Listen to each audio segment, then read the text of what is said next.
عليكم ورحمة الله تعالى وبركاته. أهلا ومرحبا بكل المشاهدين الكرام في هذا البث المباشر من هنا بالملعب الكبير لمدينة أكادير لمتابعة واحدة من اللقاءات القوية والمهمة عن الجولة 19 تجمع بين حسنية أكادير وفريق الرجاء. وأمامكم أجواء جميلة وأجواء حماسية هنا بالملعب الكبير. جمهور كنقول كبير جدا، جماهير حسنية وجماهير الرجاء اللي أمامنا أكيد انتقلت بأعداد مهمة هنا في مدينة أكادير. مواجهة قوية ومهمة للفريقين، ونحن في الجولات الأخيرة من شطر الذهاب والطموح كبير ومشترك لتحقيق نتيجة إيجابية والعودة إلى سكة الانتصارات وإنهاء جولات الذهاب بأفضل المراتب. حسنية أكادير بعد 6 ديال الجولات عجاب لم يذق فيها طعم انتصار، حقق الدورة الماضية فوز مهم كبير خارج الميدان أمام مولودية وجدة بحصة 3-2. الرجاء وحالة الاستعصاء تواصلت معه في الدورتين السابقتين. أكيد يعني نتابع الصور الجميلة للجماهير ديال الحسنية وجماهير الرجاء اللي اكيد الان تبدع وتمتع على مستوى المدرجات. وهذه الصور اللي كنبغيو نتابعوا على مستوى الدوري الاحترافي، وهذه الصور التي نشجع والصور التي نصفق لها صراحه. جماهير اللي منذ الامس تقطرت على مدينه اكادير في هذه السنه الجديده اللي نتمناوها سنه ديال الالقاب، سنه ديال يعني تطور وتالق ديال الرياضه الوطنيه في مختلف المجالات، وعلى اكيد يعني كره القدم على الخصوص. بسرعه نعطيو تشكيله ديال الفريقين لانه الفريقين فوق ارضيه الملعب.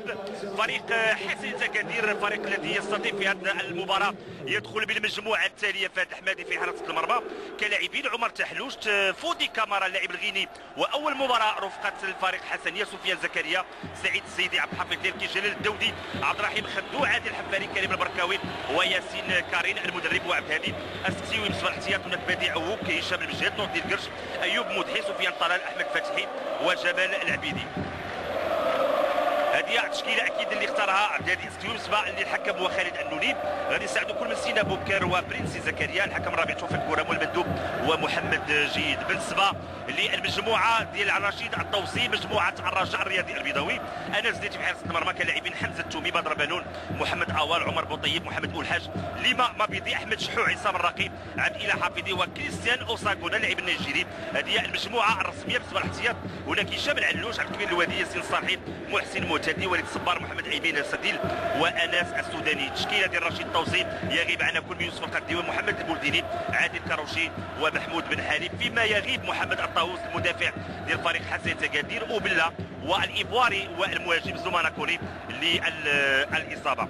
كانت هناك قراءة الفاتحة على روح عمة ياسين البساطي اللي وفاتها المنية هذا الاسبوع، وكذلك المحب لفريق حسنية أكادير حمزه، انا لله وانا اليه راجعون. قلت بانه لقاء مهم الان، اكيد تيفو جميل ديال جماهير حسنية أكادير اللي قلت بانه اليوم يعني حضرات كذلك باعداد كبيره في لقاء كبير، لقاء قوي بين الفريقين. الحسنيه 5 ديال الجولات لم يذق فيها طعم الانتصار، حقق الدوره الماضيه فوز مهم وكبير خارج الميدان امام مولوديه وجده بحصه 3-2، وهي بمثابه دفعه معنويه للاعبين وللمدرب عبد الهادي السكسيوي لتحقيق افضل النتائج. الرجاء كنقول بانه حتى الان حاله استعصاء تواصلت مع الدورتين السابقتين بتعادلين. الاول كان امام الغريم التقليدي فريق الوداد في لقاء الديربي، والدوره الماضيه امام اولمبيك اسفي بالمركب الرياضي محمد الخميس. تعادل جاء سلبا بصفر لمثل تبع المحاوله، كانت تدخل ديال الدفاع، كانت تمريره من عمر بوطيب. طموح اليوم ديال الرجاء هو العوده بنقاط المباراه، حيث يبقى وفيا الرجاء يعني خارج الميدان يعني برقم 2 انتصارين، تعادلين، وهزيمتين. كل فريق سيحاول خلال هذه المواجهه نفض غبار التواضع والانتفاضه من اجل الانتصار، وان كانت المهمه ليست بالسهله.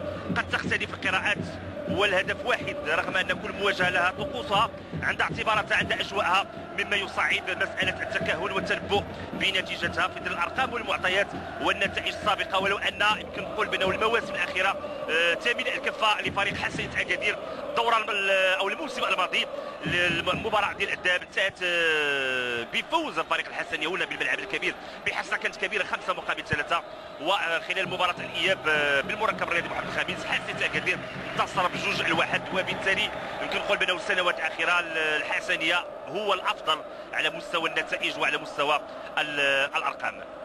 بدر بنون عند عصام الراقي، كره في الجهه اليسرى عند لاعب حمزه التوبي، لاعب اللي خدا المكان ديال عادل كاروشي، اكيد اللي كيغيب في مباراه اليوم عادل كاروشي. كنقول بانه كان حديث كثير تداول في مباراه الرجاء واولمبيك اسفي برسم الدوره 13 بعد اشراك اللاعب واللي كان مصاب واللي عرف تدخل ديال اولمبيك اسفي على الخط بحكم مشاركه اللاعب، وحسب المسؤولين ديال اولمبيك اسفي بانه تمرد على شهاده طبيه من الجهاز الطبي للمنتخب المغربي المحلي اللي اثبت ضروره خضوع كاروشي للراحه وعدم مشاركته ديالو في المباريات. المكتب المسير ديال الرجاء عبر الموقع ديالو الالكتروني قال عادل كاروشي التحق بصفوف المنتخب هو يعاني من الام بعد المشاركه في مباراه الديربي امام الوداد، وخضع لفحوصات طبيه دقيقه عليه الطبيب المنتخب المحلي لشخص الحاله ديالو وبعث بتقرير طبي وفيه ضروره اراحه كاروشي لفتره 21 يوم. واضاف يعني البيان ايضا ان بعد عوده كاروشي صفوف الرجاء خضع لعلاج مكثف على يد الجهاز الطبي مما يمكنه استعاده العافيه ديالو. شعر انه قادر على العوده للمنافسه وباستشاره بين الجهازين الطبي يعني والفريق اللي تقرر اشراكه في المباراه الاخيره ما دام انه لم يشعر باتلام. متابعه اداره الرجاء انها تحرص من جهه اخرى على صحه لاعبيها وتحترم قرارات الجامعه الملكي المغربي لكره القدم والمؤسسات التابعه لها، خاصه اللاعبين الدوليين اللي خصهم يكونوا اكيد جاهزين لحمل قميص المنتخبين الاول والمحلي، خصوصا بانه عادل كاروشي من الدعائم الاساسيه ديال محمد فاخر واللي كتنتظروا يعني المشاركه مهمه بكاس افريقيا برواندا اللي اللاعب المحلي يتمنوا ليه كل التوفيق.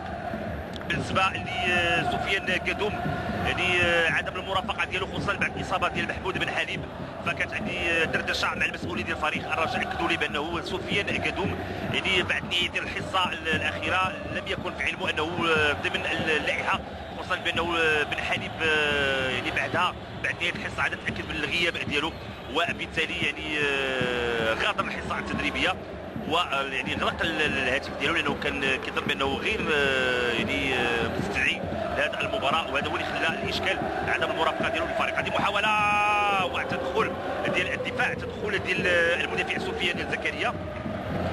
لاعب الغيني فودي كامارا اول انتدابات ديال فريق الحسن اكادير عقد كيمتد يعني 3 مواسم، لاعب سابق لحوريه كوناكري يوقع الحسنيه يعني خلال هذا الميركاتو الشتوي، حيث هناك نقص كبير في التركيبه البشريه، وسبق وان اكد المدرب عبد العزيز التجوي ان فريقه كيعاني من نقص في تركيبته البشريه خاصه على مستوى الدفاع وكذا الهجوم، وهناك مفاوضات مع لاعبين اخرين.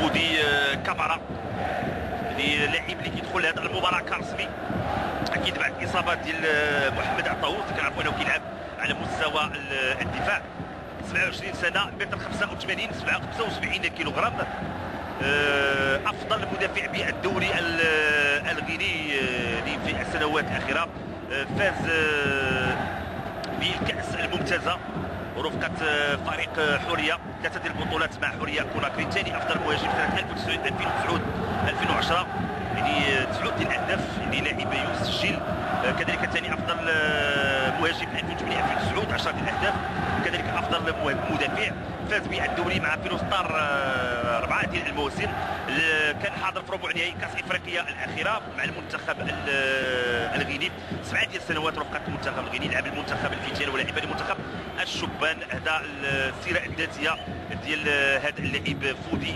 كيفور كامارا، لاعب اللي كيدخل اليوم كرسمي في دفاع فريق حسن اكادير. امامنا فهد الحمادي 6 ديال الدقائق على بدايه الجوله الاولى، دائما التعادل السلبي 0 لمثله في لقاء قلت بانه مهم جدا للطرفين. حسن اكادير الرتبه الثامنه 18 نقطه، 5 ديال الانتصارات، 3 ديال التعادلات، و5 ديال الهزائم، سجل 20 هدف، دخلت مرمى 21 اصابه، يعني اقوى هجوم هو للحسنيه، اضعف دفاع هو للحسنيه، وهذا كيبين بانه الفريق يلعب كره مفتوحه ولكن يعاني على مستوى الدفاع. هذه محاوله في وسط الميدان، كانت تمريره من لاعب ياسين كارين لاعب سابق لفريق الرجاء، الحكم كيعلن على خطا لفائده فريق الرجاء. امامنا الغاني محمد اوال اللي سقط فوق ارضيه الملعب. لاحظوا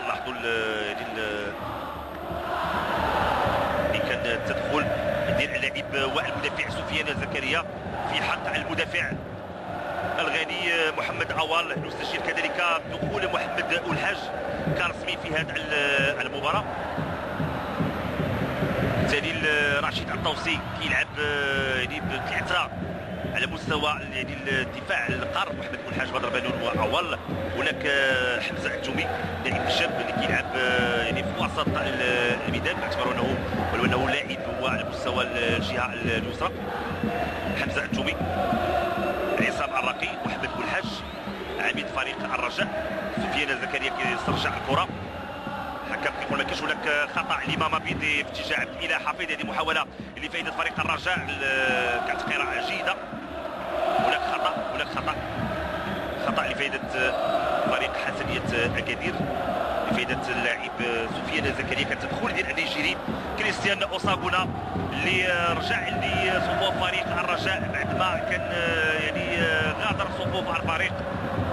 لاحظوا يعني التشجيعات والمسانده الكبيره ديال جماهير فريق حسنيه اكادير. قلت بانه اليوم هناك متعه على مستوى المدرجات صراحه. يعني لم نسجل اي انفلات حتى بالامس. يعني الجماهير حضرات.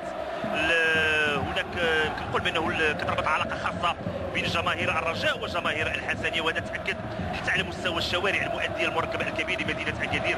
هناك يعني تشجيعات بين الطرفين، هناك يعني تواصل كبير، وهذو هما الاشياء اكيد اللي كنبغيوها.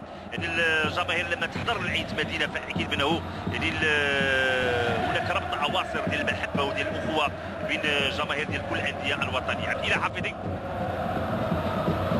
احمد جحوح، صراع كبير على مستوى وسط الميدان. عمر بوطيب مره اخرى، احمد جحوح، ليما مابيدي كتضيع الكره ليما مابيدي والحكم كيعلن على هناك لبسه يد لحفيظ ليركي، واحد من اللاعبين المتميزين ديال فريق حسنيه اكادير عبد الحفيظ ليركي. لاحظوا بالفعل كانت لبسه يد واضحه امامنا عبد الهادي سكسيوي. اكيد المدرب اللي ارتبط الاسم ديالو كثير بفريق حسنيه اكادير، يعني درب انديه كبيره وكثيره، الكوكب، الاتحاد البيضاوي، اتحاد طنجه، حسنيه اكادير. يمكن نقول في ثلاثه ديال المناسبات هناك تظل العلاقه القويه مع فريق الحسنيه. المغرب التطواني اولمبيك اسفين، المغرب الفاسي هو اللاعب السابق كذلك للمغرب الفاسي، فاز معاه بلقب كذلك لاعب الفتح الرباطي والاتحاد البيضاوي. اليوم في مواجهه مفتوحه مع الاطار التقني رشيد الطوسي. رشيد الطوسي اكيد اللي كيبحث على الذات ديالو والنتائج رفقه فريق الرجاء. كذلك كيبقى من المدربين اكيد اللي درب العديد من الانديه بقيمه الجيش الملكي، فتح الرباطي، المغرب الفاسي، الوداد، النادي القنيطري، على مستوى الخليج بالعين الاماراتي، الشباب، المنتخب الوطني المغربي، المنتخب الوطني الشباب اللي كان فاز معاه باللقب الافريقي في 97 بعد ما كان فاز على جنوب افريقيا. ثلاثه ديال الالقاب مع المغرب الفاسي، وهذه افضل حقبه. كاس الكؤوس، كاس الممتازه، وكاس العرش موسم 2011، لعب نهائي 2010 مع المغرب الفاسي، اكيد لعب نهائي 2012 مع الجيش الملكي. وكتبقى اكيد هذه كل محطات مهمه في سجل رشيد الطوسي اليوم مع فريق اكيد كبير. لما كتكون مع نادي اللي اكيد كيكون هناك يعني ضغط ديال النتائج وضغط ديال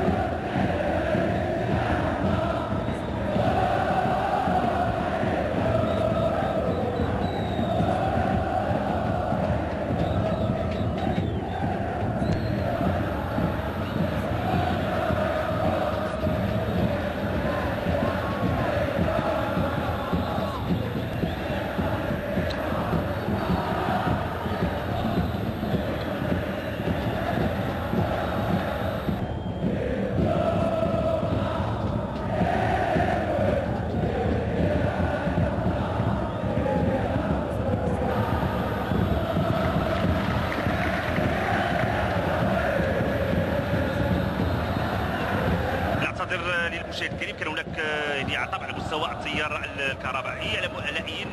نرجعوا للمباراه، الكره في وسط الميدان لفائده فريق حسنيه اكادير. خطا لياسين كارين،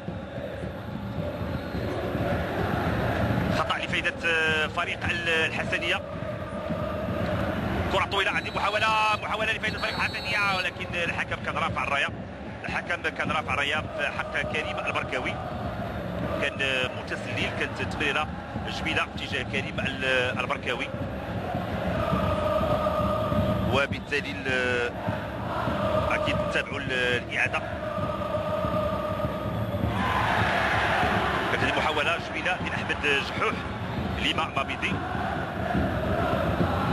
محمد والحاج، كره في الجهه اليسرى، الحكم كيقول ما كاينش هناك خطا، كره كتخرج خارج ارضيه الملعب، وضربه مرمى لفائده فريق حسنيه اكادير. كنسولوا فريق الحسنيه نفوقوا الشائعات اللي يعني تم تداولها مؤخرا حول يعني اقتراب مغادره النجم الصاعد بديع أبوك لقلعه الحسنيه، وبانها مجرد اخبار زائفه ولا صحه لها.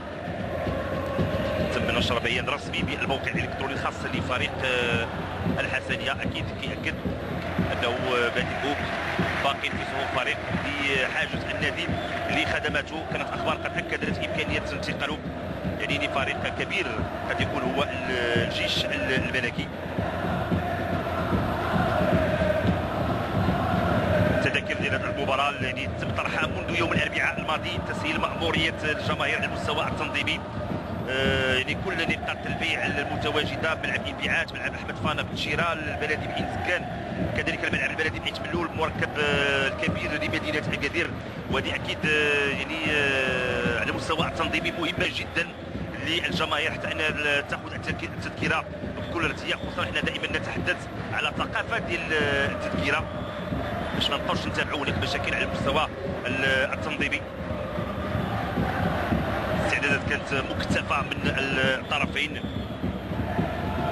حسيت اكادير اللي جرى كانت هذه الحصص التدريبيه الاولى كانت الثلاثاء، كان لقاء ودي مع اتحاد عيت ملول، اشراك عدد كبير من اللاعبين. الاربعاء كذلك زوالا، ثم يوم امس كان 10 صباحا. كتلعب الكره الطويله في اتجاه كريم البركاوي، تدخل ديال محمد عوال، عصام الراقي، عمر بوطيب، واشرت لفائده فريق حسنيه اكادير. الحكم كيقول هناك خطا. محمد عوال، كره طويله في اتجاه النيجيري كريستيان اوساغونا دائما كيحتفظ بالكره، كيلعب الكره في اتجاه بدر بانون، والحاج صعد في الجهه اليسرى، حمزه التومي، الامام بيدي في اتجاه عصام الراقي. اكيد اللي كذلك من انتقالات ديال الرجاء هذا يعني الميركاتو. هذه محاوله تسديده تسديده جميله ديال احمد جحوح، وتدخل اجمل ديال الحارس فهد الحمادي اللي كيبعد الكره للزاويه، اول زاويه لفريق الرجاء. اكيد كانت محاوله جميله. نتابعوا مره اخرى احمد جحوح بالرجل اليمنى يسدد كره عرضيه، الارتماء كذلك جميله ديال فهد الحمادي اللي كيبعد الكره للزاويه لفائده فريق الرجاء من الجهه اليسرى لمرمى الحارس فهد الحمادي امام احمد جحوح لاعب سابق للمغرب التطواني. كتلعب الكره دائريه، خروج احمد، هذه محاوله كريستيان اوساغونا النيجيري يشعلها في المدرجات. 1-0 للرجاء. كانت زاويات نفذت بشكل جميل، وكريستيان اوساغونا يرتقي فوق الجميع ويضع الكره في شباك الحارس فهد الحمادي. 1-0 لفائده فريق الرجاء اللي كيتمكن من تسجيل الهدف اللي جاء من ضربه ثابته. اوساغونا اول هدف له بقميص الرجاء بعد العوده ديالو اكيد خلال هذا الميركاتو الشتوي. اذا يتمكن من افتتاح النتيجه. كانت يعني لاحظوا الارتقاء الجميل. كنقول بانه الخروج لم يكن بالتوقيت والمكان المناسبين. استغلوا بشكل جيد اوساغونا وقوه اوساغونا في الضربات الراسيه وفي الضربات اكيد الهوائيه. لاحظوا اوساغونا فوق الجميع يضع الكره في شباك الحارس فهد الحمادي. 1-0 اكيد غتشتعل الان المباراه بعد مرور فقط 16 دقيقه. 1-0 اكيد النيجيري اوساغونا يعني كان في المكان المناسب، يتمكن من وضع الكره في الشباك. غادي ننتظروا الان ردة فعل ديال فريق حسنية اكادير بعد تسجيل الهدف. اكيد فريق الحسنيه غادي يحاول انه يضغط على مرمى الحارس انس ازنيتي، وكذلك الدفاع ديال فريق الرجاء هو اللي يخلي المباراه الان مفتوحه. عبد الحفيظ ليركي وراء الكره، هناك خطا لفائده فريق الحسنيه. هل يرد من كره ثابته؟ هذه محاوله تدخل ديال اوساكونا، اكيد كيرجع لمسانده الدفاع الى حفيظي. حفيظي اكيد يمكن نقول بانه الاجواء يعني اعادت للاذهان يعني ما عشناه في كاس العالم للانديه على مستوى الحضور على الجماهير وعلى مستوى يعني الحماس الكبير الان اللي في الملعب. كره في الجهه اليمنى، احمد شحوح خطا كره في محاوله لفائده فريق الرجاء، كان تدخل ديال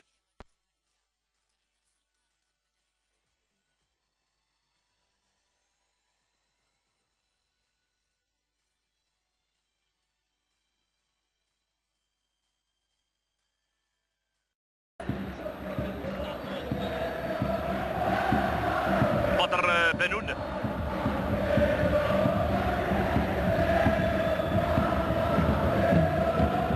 ليما مابيدي، كرة في الجهة اليسرى، محمد والحاج كيرجع الكرة عند أحمد جحوح كيحاول يرفع الكرة، بالفعل كيرفع الكرة دائما البحث عن كريستيانو اوساكونا اللي سقط التوازن.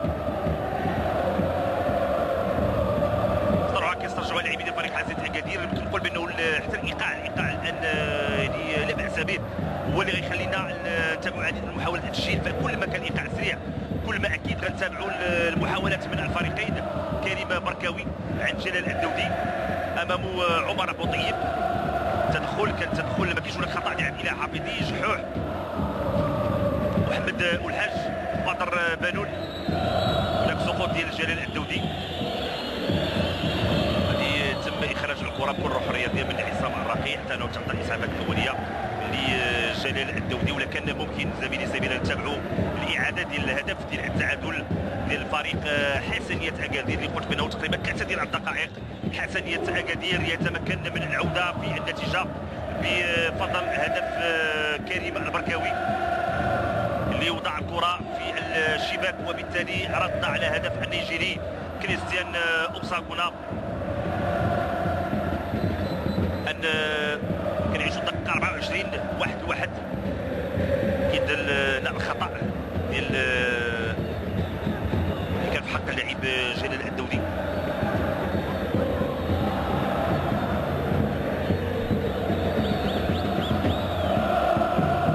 جلال الدودي اكيد اللي كيتلقى الاسعافات الاوليه، غادي يرجع لمسانده الزملاء ديالو. كل روح رياضيه كيتم اعاده الكره لانس ازنيتي ولفريق الرجاء. بدر بنون، محمد اوال كيلعب الكره باتجاه كريستيان اوساكونا، كياخذ الكره بالراس ديالو باتجاه الى حفيظي مشى بالكره مراوغه يلعب الى حفيظي، غادي يعمل عاد الى حفيظي بغى يلعب الكره يعني يسدد مباشره للمرمى. كان بامكانه انه يعني يمرر عاد الى حفيظي، اكيد اللي يسترجع كل الامكانيات ديالو التقنيه والبدنيه. عانى هذا الموسم من الاصابات، لاعب اللي عنده امكانيات مهمه.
مستوى الايقاع ولا مستوى يعني محاوله ديال التسجيل من الطرفين. الرجاء حاول انه يكون هو السباق لكل الكرات وبالتالي انه يوصل لمرمى الحارس فهد الحمادي، فيما حسنيه اكادير يعتمد كثيرا على المرتدات الهجوميه والسرعه ديال كل من كريم البركاوي، تحركات ياسين كارين، وكذلك وراءهم كل من جلال الدودي وعبد الحفيظ ليركي. اكيد غادي ننتظروا هل هناك تغييرات على مستوى التركيبه البشريه للفريقين. فتره ديال الاستراحه غادي يكون يعني لا المدرب عبد الهادي السكسيوي ولا المدرب رشيد الطوزي عطاو التعليمات ديالهم للاعبين من اجل تصحيح الاخطاء وكذلك انهم يظهروا بوجه افضل خلال الجوله الثانيه. 3 ديال النقاط هي مهمه للطرفين. حسنية اكادير اللي قلت بانه بعد 5 ديال الجولات اللي يمكن ما حققش فيها نتائج ايجابيه، الدوره الماضيه عاد بفوز مهم وكبير خارج الميدان امام مولوديه وجده بحصه 3-2، كانت بمثابه دفعه معنويه لا اللاعبين ولا المدرب عبد الهادي السكسيوي لتحقيق النتيجه الايجابيه في هذه المباراه. والمباراه اكيد المقبله غتكون اخر جوله على مستوى يعني الذهاب ديال يعني الشطر ديال الذهاب. نذكر بانه المباراه ديال الدوره ال15 ففريق حسنية اكادير سيرحل لمدينه فاس لمواجهه فريق المغرب الفاسي، فيما فريق الرجاء سيواجه فريق اتحاد طنجه. الرجاء اللي كذلك يبحث عن نتائج ايجابيه بعد حاله الاستعصاء اللي تواصلت معاه خصوصا في الدورتين السابقتين، تعادل امام الوداد وتعادل بالميدان امام اولمبيك اسفي. طموح كذلك اليوم هو العوده بنقاط المباراه حيث يبقى وفيا الرجاء يعني يمكن الرقم 2 انتصارين تعادلين وهزيمتين، كل فريق يعني كيحاول انه اليوم يعني يخرج بنتيجه ايجابيه. الجماهير الكبيره اللي حضرت اليوم سواء جماهير حسنية اكادير صغارا وكبارا اليوم في الموعد، جماهير الرجاء اكيد اللي امامنا على مستوى المدرجات يعني المكشوفه، فهناك جمهور كبير اللي حضر لمتابعه هذا اللقاء. كل يعني يمكن نقول يعني الطرق وكل الممرات كانت مؤديه للمركب الكبير لمدينه اكادير.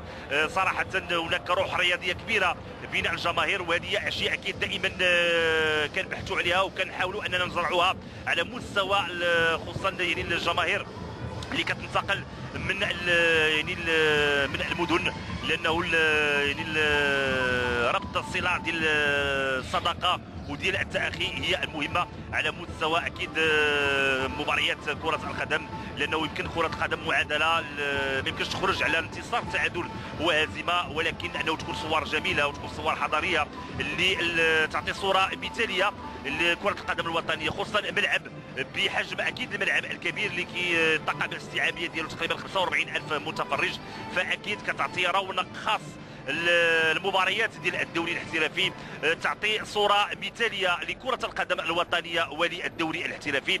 جماهير حسنية اكادير صراحه تعشق كره القدم، تحب الفريق ديالها واكيد حاضره في يعني كل المباريات، الا انه المباريات اكيد بهذا الحجم امام الرجاء امام الوداد امام الجيش الملكي وامام اكيد فرق وانديه كبيره كتكون عندها نكهه خاصه. اذا الفريقين الان صعدوا فوق ارضيه الملعب. كيبان لي من خلال التركيبه البشريه ديال كل فريق بانه تقريبا كل مدرب فهو احتفظ بنفس التركيبه البشريه. نذكر على المستوى الاحتياطي ديال حسنية اكادير هناك تواجد هشام المجهد، مهدي عووك، نور الدين الكرش، ايوب مدحي، سفيان طلال، احمد فتحي وجمال العبيدي، هذوما اللاعبين الاحتياطيين ديال فريق حسنية اكادير. بالنسبه لفريق الرجاء هناك تواجد هشام العلوش، عبد الكبير الوادي، ياسين الصالحي، محسن مهتدي، وليد الصبار، محمد ايمن سديل وانس السوداني، هذوما اللاعبين الاحتياطيين ديال فريق الرجاء. نذكر بانه الرجاء غادي كتنتظروا مباراه في 28 يعني رسميا غادي يواجه فريق مقاصه المصري بالمركب الرياضي محمد الخميس. يوم 31 من هذا الشهر سيواجه باسبانيا بالضبط بملعب اسبانيول. مباراه غتكون امام فريق اتحاد طنجه، مباراه محليه بتوابل اسبانيا. نتابعوا هذه المحاوله بواسطه عبد الحفيظ ليركي، زيده كانت سديده اول محاوله فائده فريق حسنية اكادير في بدايه هذه الجوله الثانيه بواسطه عبد الحفيظ ليركي اللي تمكن انه يتوغل داخل المعترك يسدد في اتجاه المرمى ديال الحارس انس الزنيتي اللي كيدخل يعني في هذه المحاوله. هناك خطا في وسط الميدان،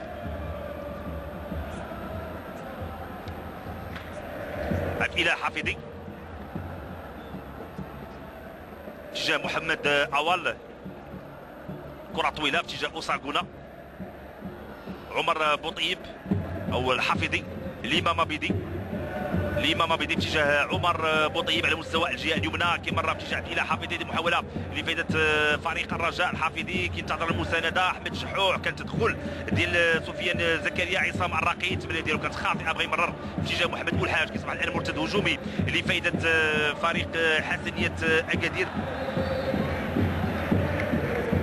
الحكم كيقول هناك خطا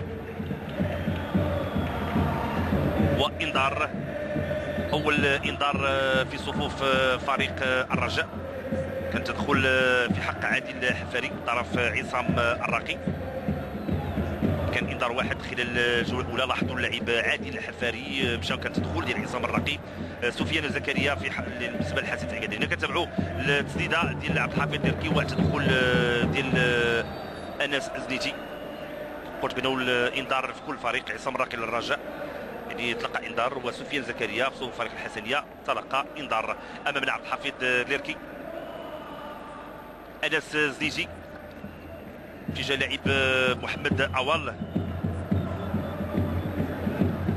كره طويله تدخل ديال فودي كامارا اللاعب الغيني الى حفيظي. هذه محاوله في فريق الرجاء، عمر بوطيب شنو يعمل؟ كرفع كره عمر بوطيب بحث على القائم الثاني، القائم الايمن، خصوصا الصعود ديال اللاعب الشاب حمزه التومي اللي يركب من الجهه اليسرى. دائما كتفق بالكره تدخل ديال محمد اوال اللي كيخرج الكره للشرط. كانت محاوله لفائده فريق الرجاء.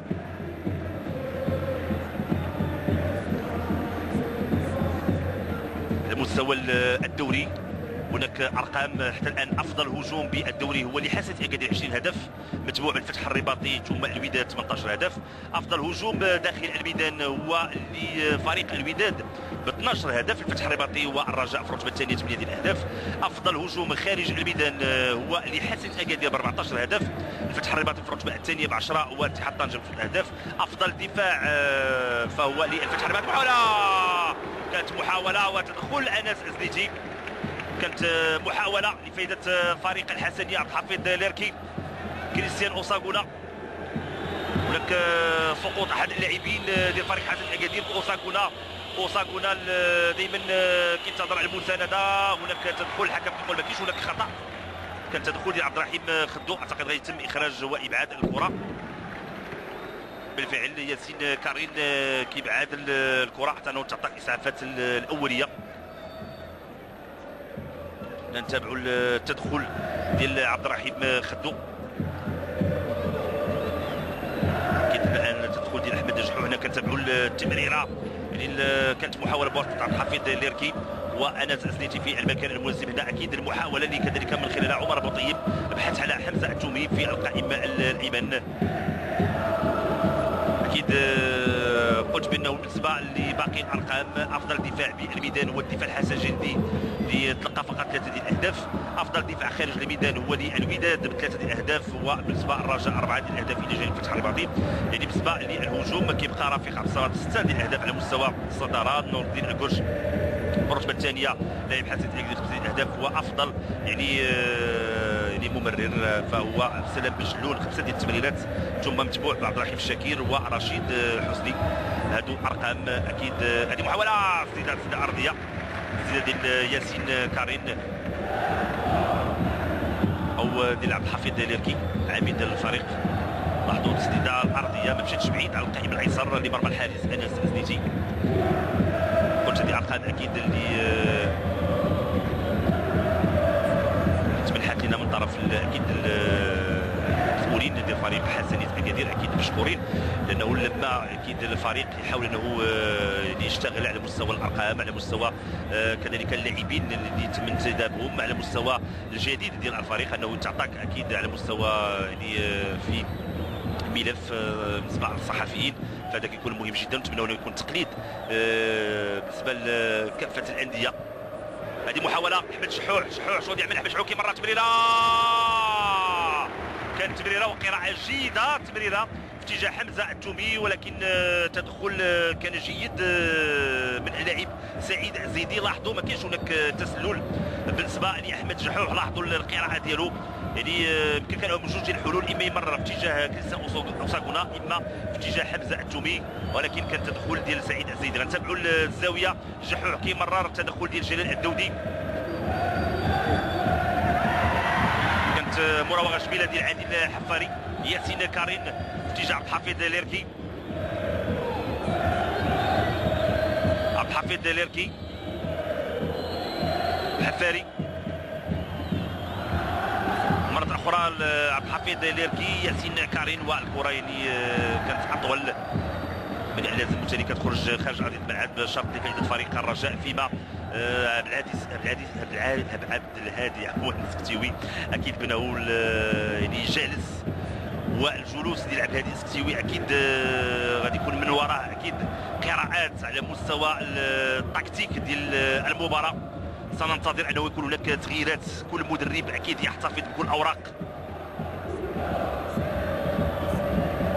احمد جحوح، كره جميله في اتجاه اوساغونا، اوساغونا خد الكره، شنو يعمل بامكانه يمرر، كيمرر الكره في الزاويه.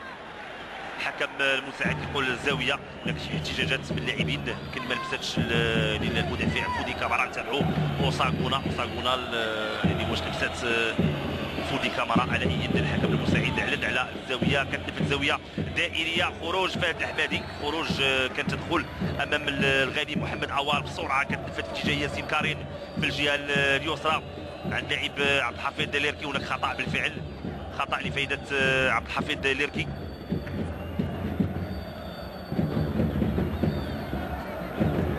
خطا اللي غادي ينفذوا المدافع سفيان زكريا. هذه محاوله لفائده فريق حسنية اكادير. ليركي، ياسين كارين، تدخل ديال الامام عبيدي اتجاه الى حافظي، مرتد هجومي لفائده فريق الرجاء. حافظي عند اوساغونا دائما كيحتفظ بالكره عند مابيدي، تمريره جميله باتجاه احمد جحوح. حمزه التومي طلب على الكره، احمد جحوح، محمد الحاج بسرعه رجعوا اللاعبين ديال فريق حسنيه اكادير اللي انهم ما يخلوش الممرات والمساحات امام لاعبي فريق الرجاء. اوساغونا، عصام الراقي، احمد جحوح، حمزه التومي مشى بالكره، حمزه التومي تدخل، ما كاينش هناك خطا بالفعل. كان تدخل جيد ديال عادل حفاري في حق اللاعب حمزه التومي. ياسين كارين في الجهه اليسرى لفائده فريق حسنية اكادير. عبد الحفيظ ليركي، ياسين كارين، كره في الجهه اليسرى اللي كنلعبوا الجوله الثانيه تحت الاضواء الكاشفه. عاد الى حافظي في اتجاه كريستيان اوساغونا، مشى اوساغونا وتدخل جيد ديال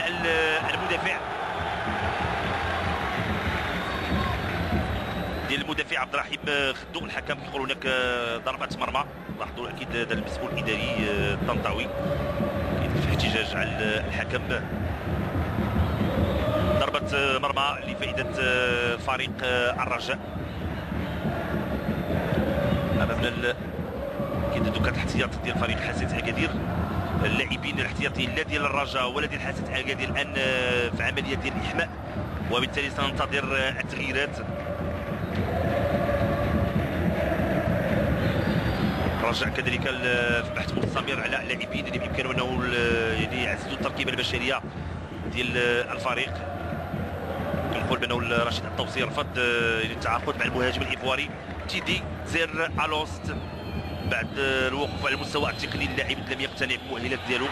كانت مراوغه جميله، مراوغه ديال الحفاري، كيمرات بها محاوله، والعارضه ترد، العارضه تنوب على مرمى الحارس انس عزليتي. كانت محاوله جميله لفائده فريق حسنية اكادير وبواسطه كريم البركاوي مسجل الهدف الوحيد حتى الان لفائده فريق حسنية اكادير. كانت محاوله جميله، كنقول بانه حتى الحارس انس عزليتي فقط تابع الكره غير العين ديالو، العيون ديالو تابعوا هذه الزاويه بالذات. تدخل ديال انس زيتي، اتجاه الى حافظي، محاوله فائده فريق الرجاء. الحافظي كينتظر المسانده اتجاه لاعب مابيدي من الاقرب. فودي كامارا هو الاقرب، الحكم كيقول لك يشوف لك خطا. عمر بوطيب اتجاه لاعب مابيدي شنو غادي يعمل؟ بامكانه يرفع الكره، كيرفع الكره والحارس يرد الكره ديال حمزه التوبي. تسديده ديال اوساكونا مشات جانبا. يعني الا تابعنا المحاوله ديال كريم البركاوي فبسرعه تابعنا ردة فعل ديال فريق الرجاء بواسطه حمزه التومي اللي يعني يمكن نقول بانه وقع من اللي خاصو يتقاد به، وردة فعل جيده من فهد الحمادي. هنا اكيد كريم البركاوي الراسيه، ولاحظوا ان الزيتي فقط تابع الكره بالعيون ديالو. بالمقابل هنا ردة فعل ديال الرجاء التومي بغى يوضع الكره، وهنا التجربه ديال الحراس خصوصا اللي عندهم اكيد ردة فعل اللي كتكون مهمه في التوقيت والمكان المناسبين. فهد الحمادي كيتمكن انه رجع الكره، وبالتالي كنقول بانه بدايه الجوله الثانيه بدايه قويه ومثيره من الفريقين. اعتقد اذا بقات الجوله الثانيه غادا بهذه الطريقه يمكن نتابعوا اهداف. الحكم كيخلي امتياز مادام الكره دائما اللي عند الرجاء. مابيدي، عمر بوطيب شاف الكره بجهه اليمنى. عمر بوطيب كيرفع الكره بالبحث عن الراس ديال كريستيان اوساكونا. الكره كتمشي فوق مرمى الحارس فهد الحمادي، وبالتالي كتضيع هذه المحاوله الى حافظي كيدير لي مقدم مباراه مثاليه. لاحظوا مره اخرى الكره ديال الحافظي البحث على اوساكونا او عمر بوطيب. هذه محاوله وانس زيتي يتدخل. اعتقد هناك اصطدام مع ياسين كارين، نتمنى ما تكونش هناك اصابه لا لياسين كارين ولا انس زيتي، لانه كان هناك اصطدام.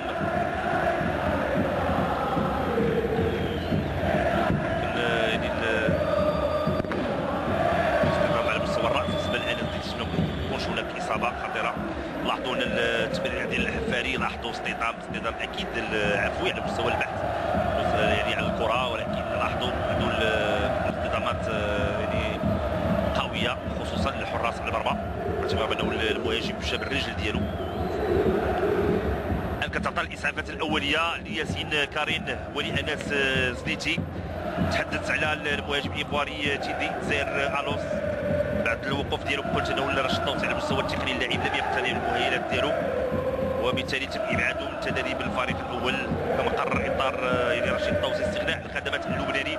نادر مطر بعدما خضع التجربه رفقه الخضر لفتره طويله، الا انه تبين انه يتوفر على المستوى التقني محترم ولا يرقى الى مستوى اللاعبين اللي كرغب الفريق في التعاقد معهم لاعطاء اضافه اكيد مرجوه، خصوصا بعد فشل التجربه كل من المهاجمين غاليين ياكوبو واساموا. هنا كنتابعوا الاعاده الراسيه ديال كريم البركاوي، والعارضه ترد يعني هذه الكره. لاحظوا كذلك العمل اللي قام به عادل حفاري، التمريره كانت على المقاس. هذوما التمريرات دائما كنقول بانه يمكن الاعين ديالنا ولا عدسه الكاميرا كتمشي للهدف ومسجل الهدف، ولكن لابد انه يعني انه صاحب التمريره يعني كيكون عنده وزن كبير. الان هناك هزيج على مستوى المدرجات سواء من جماهير حسيت اكادير او جماهير الرجاء في لقاء كبير ولقاء مهم بين الفريقين عن الجوله الرابعه عشره. نحن اكيد نعيش المنعرج الاخير من شطر الذهاب، يكون هناك توقف ديال الدوري الاحترافي لمده قد تقارب الشهر، اكيد التزامن مع يعني المشاركه ديال المنتخب الوطني المحلي بكاس افريقيا برواندا. اكيد غتكون فرصه من اجل يعني التامل بالنسبه للانديه الوطنيه، وكذلك يعني الوقوف على كل مكامن الضعف. اكيد كنتابعوا يعني التدخل اللي كان في حق انس زنيتي، هناك اصابه على مستوى الراس. لاحظوا الرجل اليسرى هي اللي مشات ديال انس الزنيتي. بالتالي نتمنى ما تكونش هناك اصابه لانس الزنيتي لانه حارس يمكن نقول من الحراس اللي عنده امكانيات كبيره على مستوى الدوري الاحترافي. خلال الشطر ديال الذهاب كنقول بانه الانديه اللي حضرت الموسم يعني هي اللي غادي يبقى عندها نفس طويل لمقارعه والاحتفاظ بكل عوامل النجاح. العكس صحيح، كل ما اخذت العنصر من العناصر اللي ذكرت غتكون المهمه غايه في الصعوبه. والاكيد انه ليس المدرب الوحيد من يتحمل المسؤوليات ما دامت انها كتكون مشتركه بين المسير واللاعب والمدرب والجمهور، اللي اكيد دائما كنقول بانه لابد انه يلعب الدور ديالو الايجابي. الجماهير في اللقاء اليوم حاضره بكل طقوسها بكل شغفها، ونتمنى اكيد انها تبتعد عن كل الوان التعصب والشغف حتى يكون يعني هذا اللقاء وهذه المواجهه انها ترتقي تطلعات كل المتتبعين. حتى الان الاجواء هي رائعه بين جمهور الفريقين. تابعوا كره طويله في اتجاه اللاعب عبد الحفيظ اليركي، الاقرب هو محمد عوال. لاحظوا الطريقه الجميله ديال محمد عوال باش احتفظ بالكره. لاعب عنده امكانيات كبيره، اللاعب والمدافع الغاني. طريقه جميله باش مرر عمر بوطيب في اتجاه اللاعب مابيدي دائما مراوغه ديال ليما مابيدي. شو غادي يعمل؟ بامكانه يرفع الكره، كترفع الكره ديما كانت محاوله خطيره لفائده الرجاء وعبد او اللاعب عبد الاله حافظي بقليل من الحظ كان بامكانه يوضع الكره في الشباك. لاحظوا يعني العمل الجميل ديال بوطيب والمراوغه الاجمل ديال مابيدي، يعني رفع الراس ديالو كيوضع الكره امام حافظي بقليل من الحظ والتركيز كان بامكانه انه يعني يوضع الكره في الشباك. بالتالي كتضيع محاوله اخرى من فريق الرجاء. محاوله في هذا المرمى والمحاوله الاخرى في يعني المرمى ديال المنافس. بعد انس زنيتي فهد احمد الان ساقط فوق ارضيه الملعب. هي فرصه لرشيد الطوسي الذي الان في حديث مع عميد الفريق محمد بولحاج.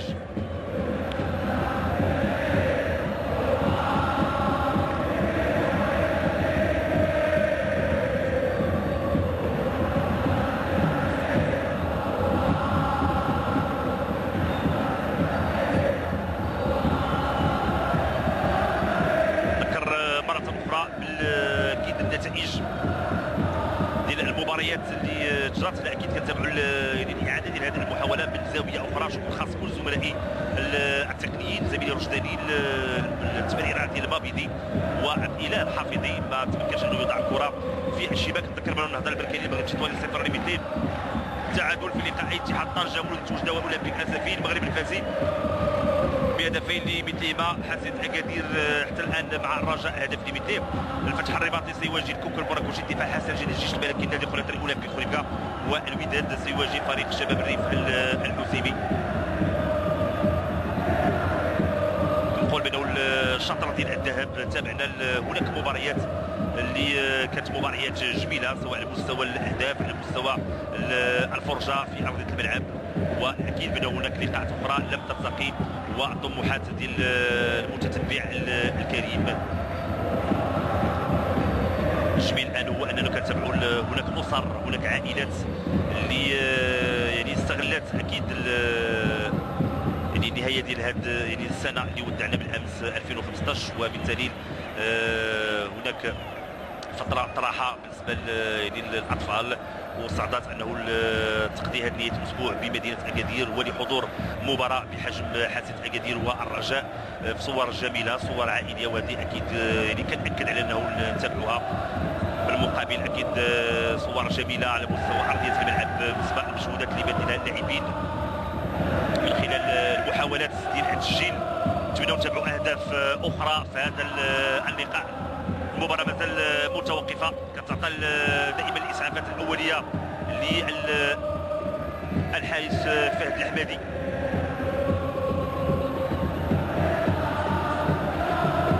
حسنية اكادير اللي يعني 20 هدف اللي سجل يعني خلال الشطره ديال الذهاب بدون احتساب حتى خسر هذه المباراه بدون حساب هذا اللقاء، ف 11 هدف تسجلت في الجولات الاولى و9 الاهداف تسجلت في الجولات الثانيه. الى طلعنا للهدف اللي مسجل الان فكيصبح العدد 12 هدف، وبالتالي يعني الفريق الحسنيه دائما يعني يتمكن من التسجيل خلال الجولات الاولى. بالنسبه لفريق الرجاء فمسجل 12 هدف، 3 الاهداف في الجوله الاولى و9 اهداف في الجوله الثانيه، وبالتالي الرجاء كيكون افضل خلال الجولات الثانيه.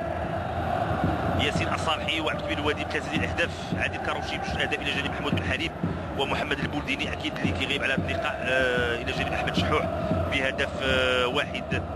بالنسبه لحسن اكادير نور الدين القرش 5 الاهداف، عبد الحفيظ ليركي وبديع اوك 4 الاهداف، جلال الدودي البساطي العبيدي خدو، كارين بركاوي هدف واحد. اكيد كارين او لاعب بركاوي الان تسجيل الهدف الان لفائده حسن اكادير. هناك 2 الاهداف للاعب كريم البركاوي. دائما نتابع اكيد صور جميله ديال الجماهير الكبيره التي تؤدد مدرجات الملعب الكبير لمدينه اكادير، ملعب ادرار. قلت بانه الصور مثاليه من جمهور الفريقين، كذلك تبادل الشعارات التي ترحب بجماهير الفريقين. اذا غتستأنف الان المواجهه، ضربه مرمى لفائده فريق حسنيه اكادير.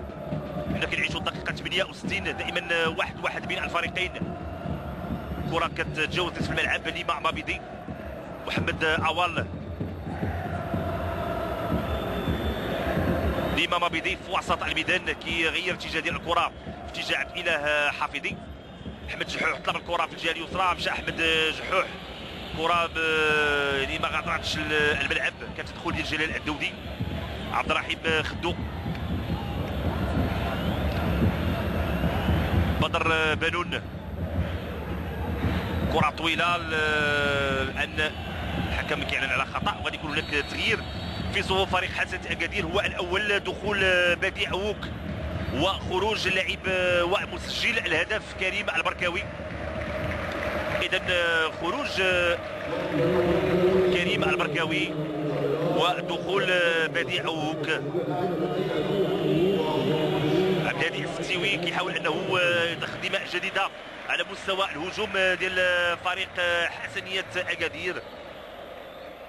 بديع اوك اللي قلت بانه كان هناك حديث كثير حول الانتقال ديالو لفريق الجيش الملكي، واللي من خلال المسؤولين ديال فريق الحسنيه فاكدوا على مستوى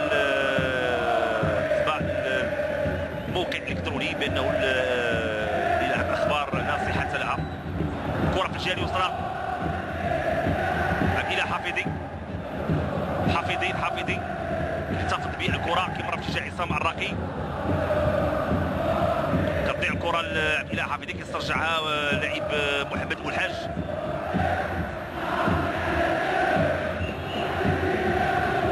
حفيظي مراوغه جميله ديال عبد الاله حفيظي، شنو غادي يعمل الحفيظي؟ دائما كيحتفظ بالكره، دائما كيحاول. هناك خطا بالفعل، هناك خطا تدخل ديال سعيد الزيدي. من المميزات ديال اللاعب الحفيظي هو انه يعني الاحتفاظ والمراوغات ديال الحفيظي. اكيد كتدفع المدافعين بانهم يرتكبوا الاخطاء والضربات الثابته بامكانها تكون حل من الحلول بالنسبه للفريقين. احمد جحوح وعصام الراقي وراء الكره.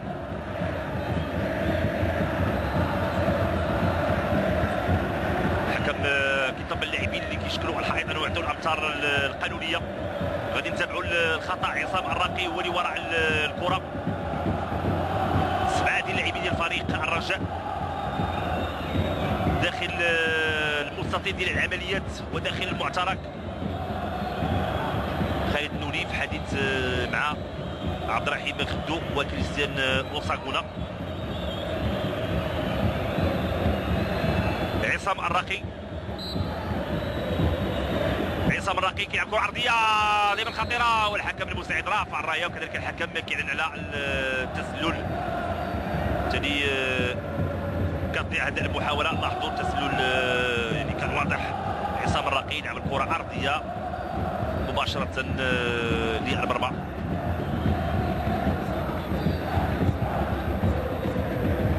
كره طويله راسيه ديال بدر بنون. الحكم كيقول هناك خطا ضد المدافع بدر بنون.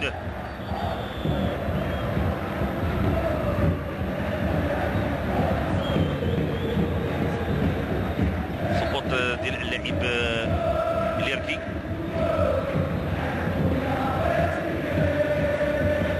تابعوا اكيد التدخل ديال بدر بنون. حسنيه اكادير كنقول بانه يعني نهى الموسم الماضي في الرتبه السادسه ب 40 نقطه، 10 ديال الانتصارات، 10 ديال التعادل و10 ديال الهزائم. كان وفيا لرقم 10، سجل 42 هدف، دخلت المرمى ديالو 46 اصابه. كذلك من الفرق اللي تحاول دائما انه تكون في المراتب المتقدمه.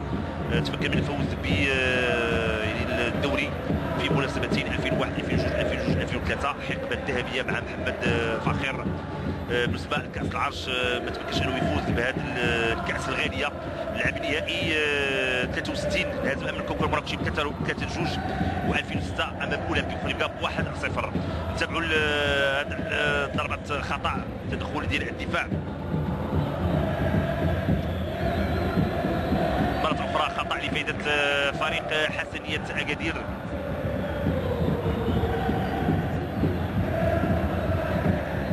فريق الرجاء يمكن نقول بانه يمكن تغيير المدربين هو اللي اثر على المردود ديالو بشكل كبير.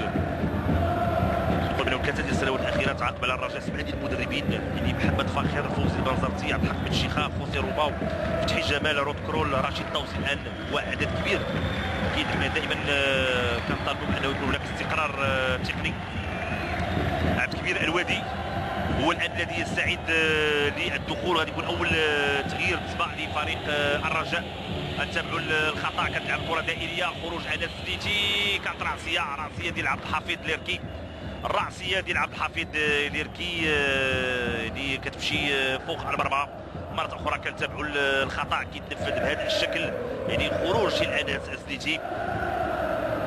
حفيظ ليركي وصل للكره، لو يعني نزل الراس ديالو كان بامكان الكره تعانق الشباك. عاد الى حفيظي في الجهه اليسرى. حفيظي شو غادي يعمل؟ حفيظي مشى في الجهه اليسرى، غادي كيمرر، ولكن كره سهله بعد التدخل ديال سعيد الزيدي، كتمشي سهله.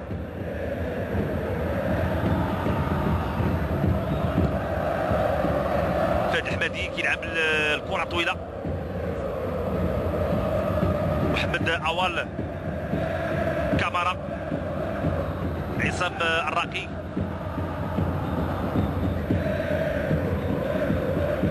عادل حفاري خلى الكره تخرج خارج ارضيه الملعب، كيستافد من الشرط.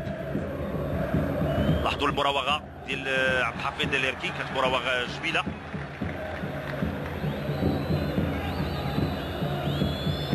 سعيد الزيدي، تدخل ديال بدر بنون. الحكم كيطلب مواصله اللقاء، كانت مطالبه بلمسه يد. جلال الدودي، كره في الجهه اليمنى، عادل الحفاري، شنو غادي يعمل؟ عادل كيبحث على الممر، كيمرر. تدخل ديال محمد الحاج، والكره في الزاويه من الجهه اليسرى لمرمى الحارس انس ازليتي. كيمشي الكره لعبد الحفيظ ليركي، تقدر انه يكون تغيير بدخول عبد كبير الوادي. غادي ننتظروا مكان من. جلال الدودي كيلعب الكره دائريه، تدخل ديال بدر بنون. دائما محمد اوال كيبعد الكره ويبعد الخطوره. فودي كاميرا، كره طويله، وهناك الحكم رافع الرايه، هناك تسلل. اعتقد في هذا الاثناء غادي يكون تغيير بالفعل. اذا تغيير في صفوف فريق الرجاء. اذا خروج حمزه التومي ودخول لاعب كبير الوادي. خروج لاعب شاب، لاعب عنده امكانيات مهمه، حمزه التومي. اعتقد بالعمل، بالمثابره، بالجد بإمكانه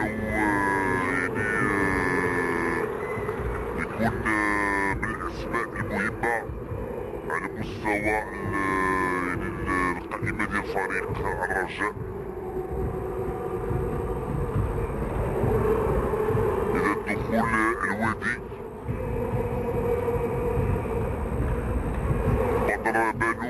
كرة طويلة في اتجاه من الوادي. أول لمسة للاعب الوادي.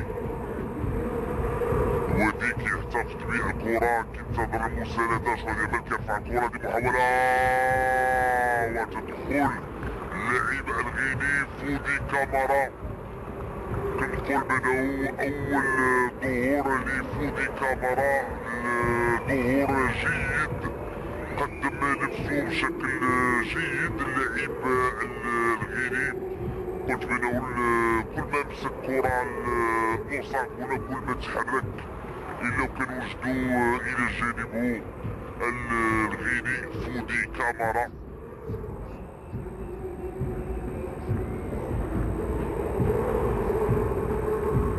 غنتظروا تغيير اخر في صفوف فريق الرجاء اللي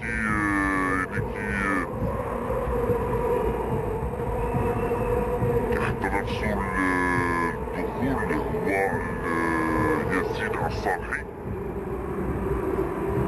حافظي مشى بالكرة. حافظي الحكم كيقول مكاينش هناك خطأ. كيصبح الان مرتد هجومي. بادي اوك مشى في الجهه اليسرى مع ليماما بيدي والحكم يقول هناك خطا ضد اللاعب الكونغولي ليماما بيدي ولصالح فريق حسنية أكادير واللاعب بادي اوك اللي دخل خلال الجولة الثانية. كنقول بأنه القوة ديال هذا اللاعب هو السرعة، كذلك الاختراقات هنا التدخل اللي كان ديال اللاعب سفيان زكريا. الحكم كيقول مكاينش هناك خطأ والانزلاق كان في اتجاه الكرة أمام اللاعب سفيان زكريا. الادوار جلال الدودي وراء الكرة كيلعب الكرة دائرية خطيرة لفائدة الفريق حاسة أكادير.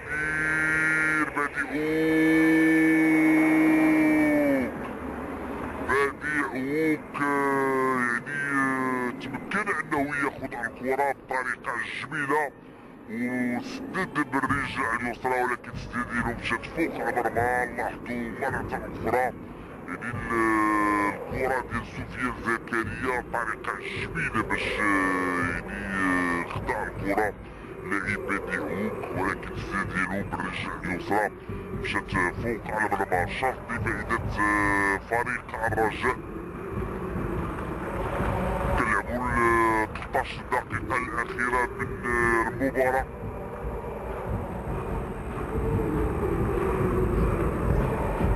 عصام الراقي مكاينش هناك خطأ.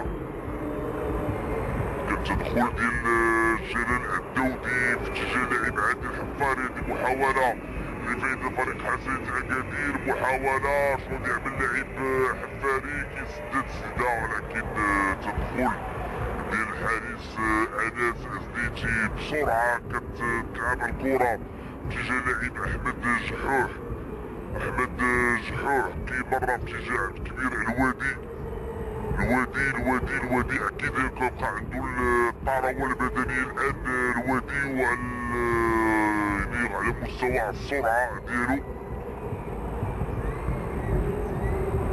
عصام الراقي ليماما بيدي يلعب الى حافظي. صعود عمر بوطيب فعلا كتوصل الكرة. بوطيب مراوغة جميلة. الحكم كيقول مكاينش هناك خطأ. كيصبح الان مرتد هجومي. بادي اوك في الجهة اليسرى غادي يمرر الى جانبه ليركي. تمريرة جميلة في اتجاه لاعب عادي. شنو غادي يعمل؟ عادل حفاري.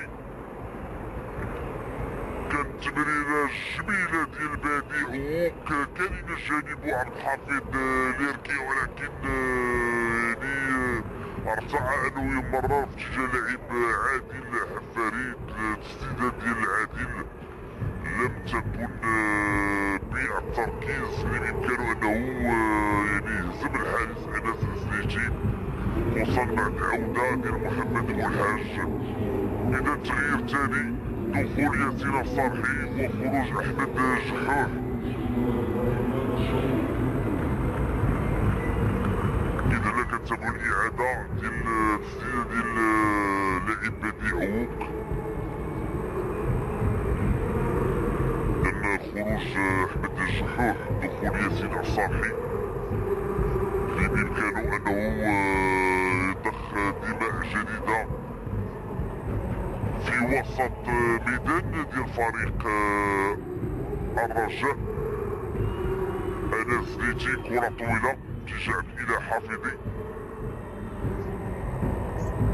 عمر بوطيب، عصام الراقي، اول لمسه ياسين الصالحي. كرة في الجهة اليسرى في اتجاه الكبير الوادي. الوادي شوية من مراوغة ديال الكبير الوادي، مشى الوادي، اختراقات ديال الوادي، تمريرة محاولة ياسين صالحي وتدخل ديال الدفاع.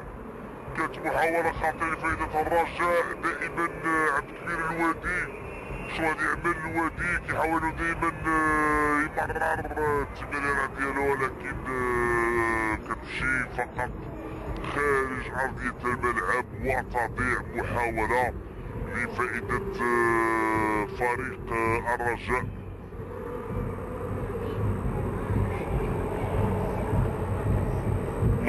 لاحظوا التمريرة ديال ياسين الصالحي، تدخل ديال فودي كامارا ولا انطلاقه ديال عبد الكبير الوادي. القوه ديالو اكيد في الاختراق.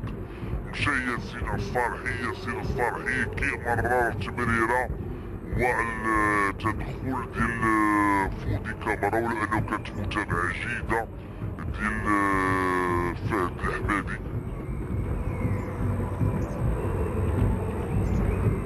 فقط غادي يكون لاحظوا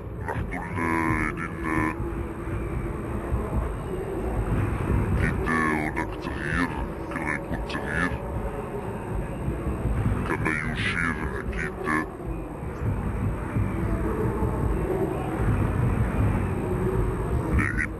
عبد الرحيم خدو. بالفعل اذا تغيير اكيد حسب الطبيب حتى ديال الفريق. اعتقد هناك اصابة لانه كان اصطدام مع اللاعب الغيني فودي كامارا، لانه الكرة اللي مرر من خلالها ياسين الصالحي في اتجاه لاعب كريستيان اوساغونا كان خروج ديال فهد الحمادي.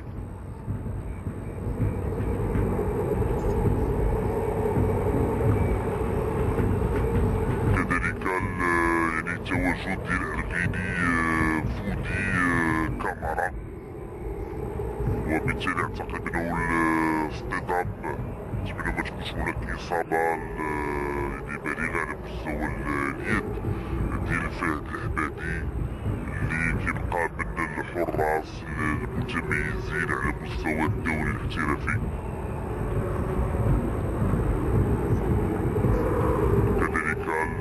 التدخلات اللي كانت تدخلات جيدة ديال فهد الحمادي كما نتابع. يعني نلاحظوا التدخلات لانه يعني قلت الحراس معرضين لاصابات يعني بهذا الشكل. هنا اكيد التمرير ديال ياسين الصالحي، ولاحظوا خروج ديال فهد الحمادي بالفعل كان اصطدام مع الغيني فودي كامارا من اجل ابعاد الكرة، وبالتالي كانت هناك حتى المدافعين لاحظوا لا عبد الرحيم خدو ولا سفيان زكريا فكيطالبوا انه يكون هناك تغيير. شكر خاص كل الزملاء التقنيين اكيد اللي كيقربونا من كل اللحظات المهمة والقوية ديال هذا المباراة. وهشام المشهد اكيد الجماهير كتنتظر انه يكون مجهد في هذه الدقائق الاخيره على بعد يعني 8 ديال الدقائق من نهاية المباراة، لأنه التغيير ديال الحارس في الدقائق الأخيرة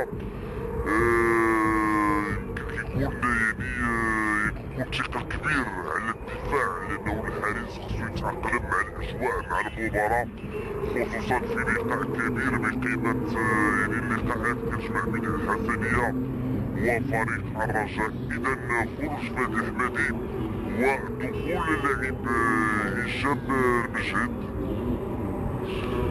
في ثاني تغييرات فريق حسن أكادير، ولو أن هذا التغيير يعني هو تغيير اضطراري. دخول بديع هوك وخروج كريم البركاوي، أن تغيير اضطراري بدخول الحارس هشام المجهد مكان الحارس فهد الحمادي.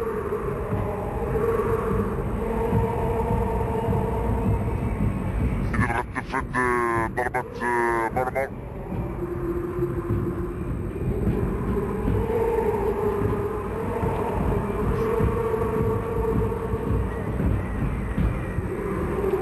كتلعب الكرة طويلة، تدخل ديال عصام الراقي،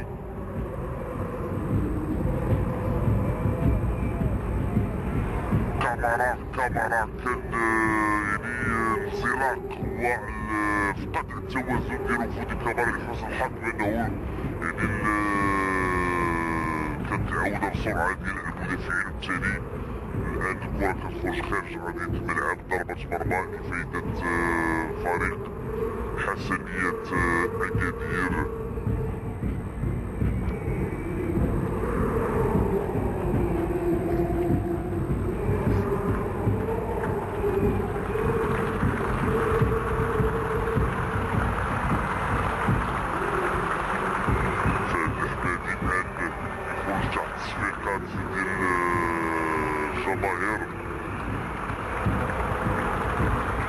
جماهير الحسنية ولا جماهير الرجاء كلها كتصفق للحارس فهد الحمادي، وهذا كيبين يعني الروح الرياضية كبيرة بين الجماهير ديال الفريقين. صراحة مثل هاد الصور كتخلي يمكن نقول بأنه الإنسان انه يكون صعب انه حتى انه يعبر عليها، وهذو الصور الجميله كنتابعو في الملاعب الوطنيه.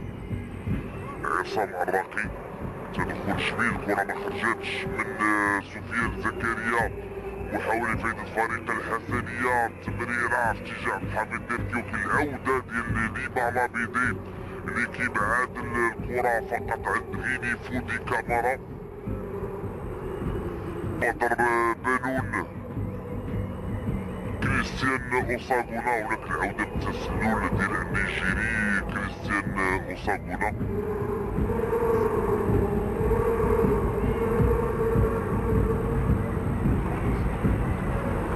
تنفذ من طرف المدافع عبد الرحيم خدو، محمد والحاج صراع مع عادل حفاري اللي كان ذكي انه حصل على الزاوية من الجهة اليسرى لمرمى الحارس انس ازديتي.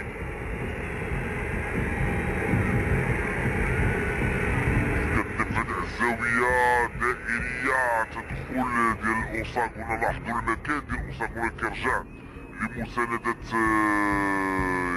الدفاع ديال فريق الرجاء.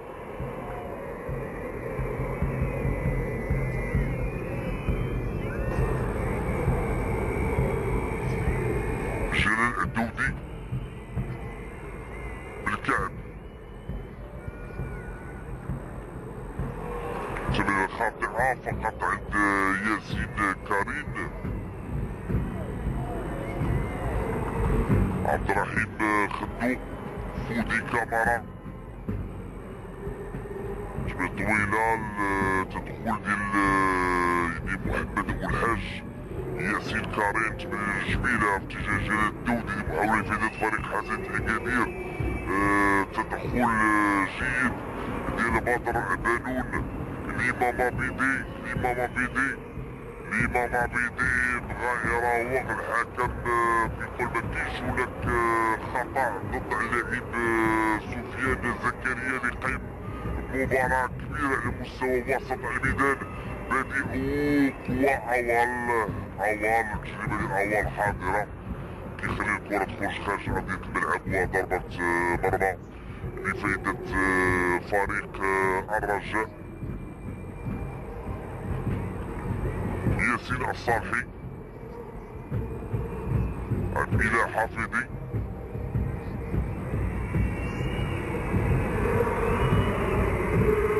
عمر بوطيب إمام عبيدي عصام الراقي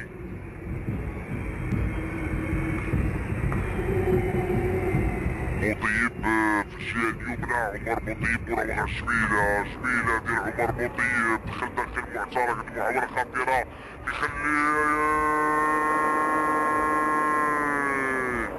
خلى الكرة ياسين صالحي يلعب إلى حافظي اللي كيسدد وتسديدات ديال عبد الإله الحافظي فوق على مرمى.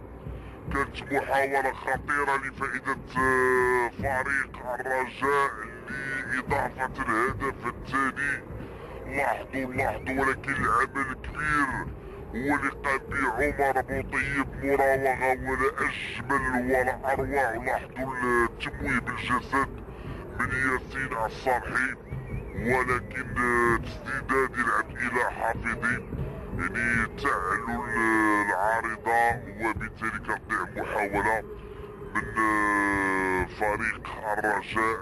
كنقول بأنه في دقائق كنقول بأنه كان صعب التعويض ديالها. بديعوك في محاولة الرد على محاولة الرجاء. بديعوك شنو يعمل كيتوقع انه يحصل او الحكم المساعد عنده رأي اخر يقول لك ضربة مرمى احتجاج من اللاعب بديعوك. كانت المطالبة بالزاوية على ان الكرة بسرعة تعبت اتجاه عصام الراقي عند كبير الوادي. تمريرة عند اوساغونا لعصام الراقي. الحافظ طلب الكرة في الجهة اليمنى بغا يمرر عصام الراقي في اتجاه الحافظ ولكن التمريرة ديالو كانت خاطئة فقط عند الحارس هشام المشهد.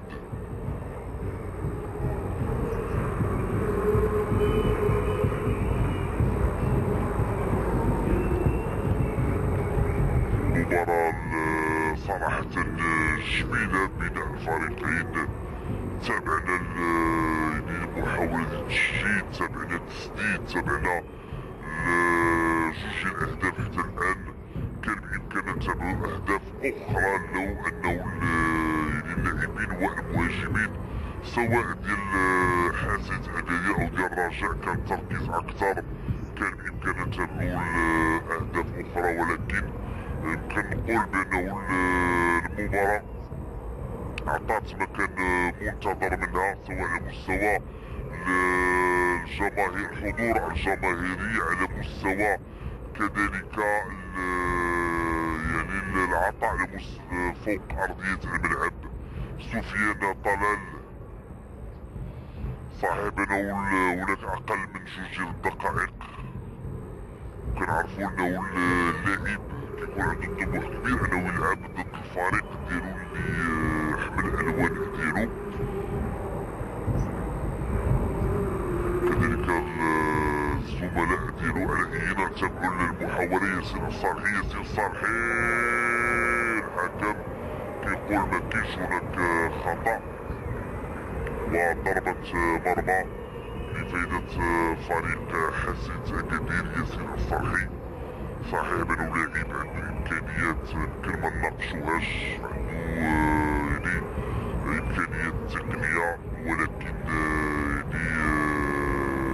الإصابة اللي كان مصاب بها ياسين الصاحي وإبعادته عن الميادين، فالآن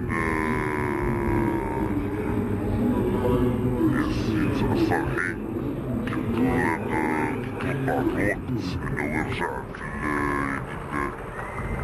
على المستوى التقني وعلى المستوى البدني، على أن خروج اللاعب عادل الحفاري ودخول سفيان طلال دقيقة في الوقت الأصلي، في انتظار أنه نتعرفوا على الوقت بدل الضائع واللي أمام اللاعبين الآن. الفريق اللي بغى يحسم أكيد النقاط ديال المباراة ولتحقيق نتيجة إيجابية.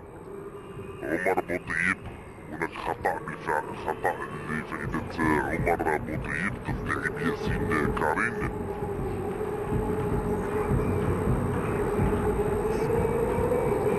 الغاني محمد عوال اتجاه أنس زنيتي، مرة أخرى عوال كيلعب الكرة الطويلة اتجاه أوساغونا.